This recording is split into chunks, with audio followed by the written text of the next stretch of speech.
Top knuckle, everybody. Kilon Shele, how you day? I'm not going to do a dance.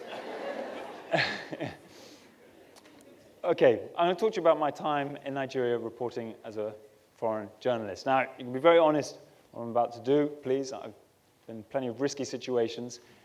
If you like what foreign journalists report about Africa, about Nigeria, please clap. If you don't like it, please boo. And please be very honest and as loud as you like. I'm not going to take that personally.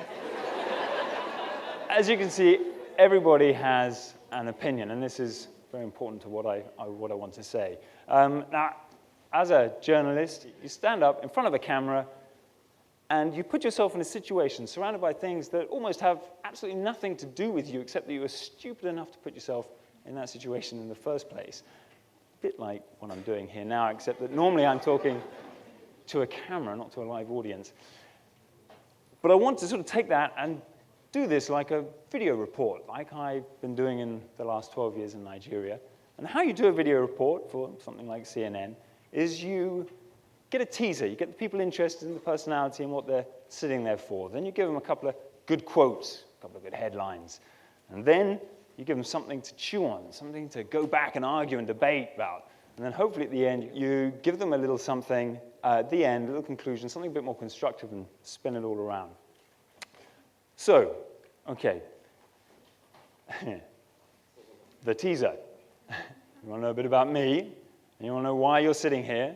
Is it to hear about the story the time I met the men dressed in green grass? And they're definitely, by the way, dressed better than me in that picture. Oh, it was a long time ago. Is it the time I did a live for CNN wearing no trousers? Don't tell CNN. CNN, by the way, are the biggest and the best of them, whatever anyone says. Is it the time I was made a Yoruba Chief? I am, by the way, very proud of my time in Nigeria. Profound impact on me personally. Or is it the time we cover the historic Nigerian elections in 2014 this year? Historic handover of power in Nigeria with my CNN team, two people of whom I'm standing on the shoulders here today, Kaide and Frida. That's the teaser. That's kind of it, who I am. Now, why are you sitting here? Here's the quote. Okay, news is dead. Long live notifications. It's a glib, generalized comment that only someone standing up on a stage can really get away with. But what do I mean by that? And by news is dead, I sort of mean the news agenda is dead. When I arrived in Nigeria 12 years ago, you would get your news from me and a handful of other journalists. And I knew them all personally, hard-working people. And we would work our local contacts, we'd work the newspapers. And you would sit there in your homes, switching on your television. There'd be a few channels. You'd open your newspaper, there'd be a few newspapers. And you would read. And you'd watch what I, or my colleagues, had sat around a table with plenty of beers, talking and drinking about. And if you were really unhappy with that, you might shout at your brother or your mum or your father down the table, "My goodness, what is this nonsense?" If you're really unhappy, you might write a letter. Thankfully, NIPost meant that I didn't get any of those. Or, and you have to bear with me a minute here, I'm a journalist, I'm allowed at least one anecdote in a talk. You could do what one man did to me shortly after I started working for CNN. I was filming in Obalende. We all know Obalende? Yeah. Noisy, crazy. This was before it had been tidied up. This was proper, serious Obalende. There we are, filming with my team. We're filming the buses, the noise. And someone drove past, the window down, and they said, "What's going on?" And I absentmindedly concentrated on my work. I said, "That's okay, it's CNN." Wow. He immediately stopped the car. Of course, Okadas, pedestrians, the traffic behind him, nearly, an accident of epic proportions. He stopped in the middle of the street on the bridge, doesn't matter about the traffic, opened the door, got out, and started coming towards me. Of course, you know exactly what it looked like. "Ah, my friend, I will beat you. Who are you? You're paid. I'll break that camera." gave me a couple of minutes to get my head in order. I grabbed the camera and started packing it away, and of course, all the area boys came up. And this was time serious area boys, not nowadays. These guys, nothing. That must have been a crowd of about 100. And this man, a big chap, he was standing in front of me, and he was angry. And then the police came along, thank goodness. Whew, police, Nigerian police, thank goodness for those guys. They came up, and they said, they parted the crowd, they managed to part this, it was getting serious, and they dragged us out, and they put us in the back of the van, and we drove away. And I will never forget that scene, as I look back at this man. He'd forgotten about me. He was now addressing the crowd of 100 people, and letting his views be known. And I wondered, as I was being driven off, why wasn't he in the back of the van? And why wasn't he taking all day to get out of the police station? But he was frustrated. He was really, really frustrated. And he saw his opportunity to let his views be known, me standing on the street, and he got out and he took that opportunity. Now, that wasn't the first time, and it wasn't the last. Because then what happened is Twitter came along. And on Twitter, people began to talk. They began to talk to me personally. They began to yab me. They began to give me plenty of criticism. They began to, thank you very much for the praise. I did get some praise occasionally. And then what happened is they started to tell me how to do my job. And not only that, they started doing my job for me. Really outrageous. And this, of course, as I don't need to tell you, is the global information revolution. And what I seized from that was the video I'd like to play now, called BattaBox. And it's to give that voice to Nigerians and to try and keep my job. Here's the video. Do you take selfie? Yes. Yes. Like how many in a day? I can take up to 50. Wow. Every morning before you set out to work, you see the way you look, selfie, like... Get to work, selfie. Do this, selfie. Everywhere you go to, selfie. One thing women should understand is that these men grew up in homes where they get house help, and most of the time their first sexual encounter or experience with the house help happened with the house help. Yeah.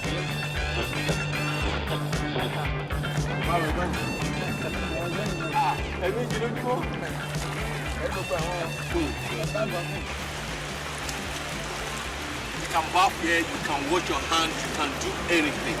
And you can pray with it. Even if it's not until when you bring your sponge to bath here, you can just stand beside the river and pray. When I was doing it, when I was enjoying it, was my mom there. So the person that we did it together, he's the one I'll tell first now. At this age, I don't think I can abort again. I can't tell my mom because I've already disgraced them. It will be a shame.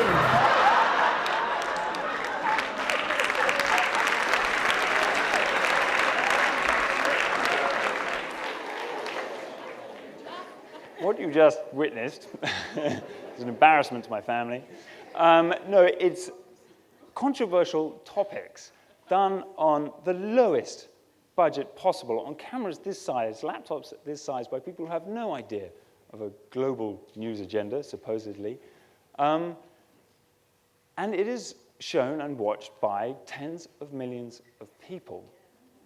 This has never been possible before in the world, in Nigeria. And especially, talking about Nigeria, it is always ranked amongst the bottom, hardest places to do business in the world, and yet this is possible. Now, first of all, it's all possible because of the team, in particular, the MSC sitting in the front here, my partner, and all of those people up there. They're the biggest players in making this work. But there are two other big reasons that this happens, and I'd like to just quickly tell you what those are, why this is possible from Nigeria. The first one is this. It is the mobile phone. It, as far as I'm concerned, and this is another quote, you can quote me on this, has had the most profound effect, forget everything else, on the individual lives of Nigerians in my time, probably since independence. The second one is democracy. Now, this came just about I arrived. I'd arrived a couple of years just after Nigeria became democratic. But I would stand out on the street and take a photo, just a photo of the street, and a civilian. And it happened to me several times, would come up to me and ask me, "What are you doing? Where's your ID card? Who are you?" I'm not going to go through all that again. But that doesn't happen to me anymore. We can't stop it. We've all got mobile phones.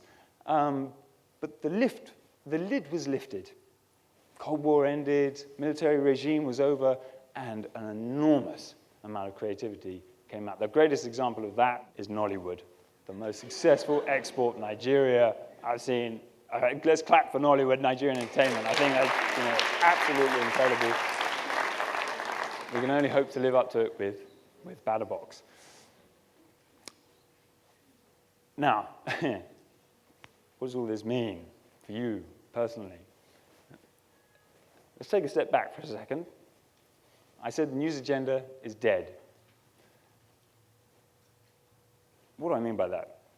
You've got millions displaced in northeast Nigeria. You've got billions of dollars of oil being stolen in the Niger Delta, some other conflict going on across the Middle Belt. Then you've got attacks in Paris, planes being blown out of the sky by terrorists, the Middle East, it goes on and on and on. There's so much information. Human beings are going to take, I think, about as much information as the bandwidth can feed them. But how is this relevant to you individually? I simply cannot stand up here and tell you, fix that news agenda. And what is happening, and just to say, I have journalist friends, and they say that journalists are still needed, that we're needed as a filter to put context to stories. I do think, personally, they're fooling themselves. The real thing is you guys. It's completely changed. Now, it may seem meaningless, and it may seem so obvious, but I can't repeat it enough. Every time you like, you retweet, you share a story, you push it to your friends, you push it into their notifications, and that has a snowball effect. Builds it up, builds it up, builds it up. Absolutely massive. And then the broadcasters begin to get it, and then the newspapers begin, and everybody's then seeing this particular thing. The greatest example of this, I think, is this. Retweets and tweets in Nigeria echoed until the wife of the most powerful man on the planet was holding up this sign, "Bring back our girls," hashtag on Twitter. I'd just like to sort of illustrate this point, about your responsibility now, because that's what it is. The snowball effect is your responsibility. You now pushing the news agenda. I'd like to illustrate this one simple thing. Please clap if you'd like to hear the end of my story, or boo if you'd like me to get off stage immediately and don't want to hear the talk. A little louder. A couple of retweets right there. There's one thing that sort of follows to all of this, whether it's me standing up here on stage or whether it's you putting your information out. It's getting information out there. Now, of course, the big thing that has changed is it used to be me standing on stage telling you what the news agenda is. If I could, I'd switch the lights around in the audience. It was now you all telling me what's going on in your country. But it's still information. The difference is that you are now clicking that button, you are now setting a news agenda. And the difference, the fundamental difference there is that you are now accountable for that. And that means you have to make everybody else accountable for their actions, the politicians, the people who are stealing, the thieves, the murderers, everybody else. Thank you very much.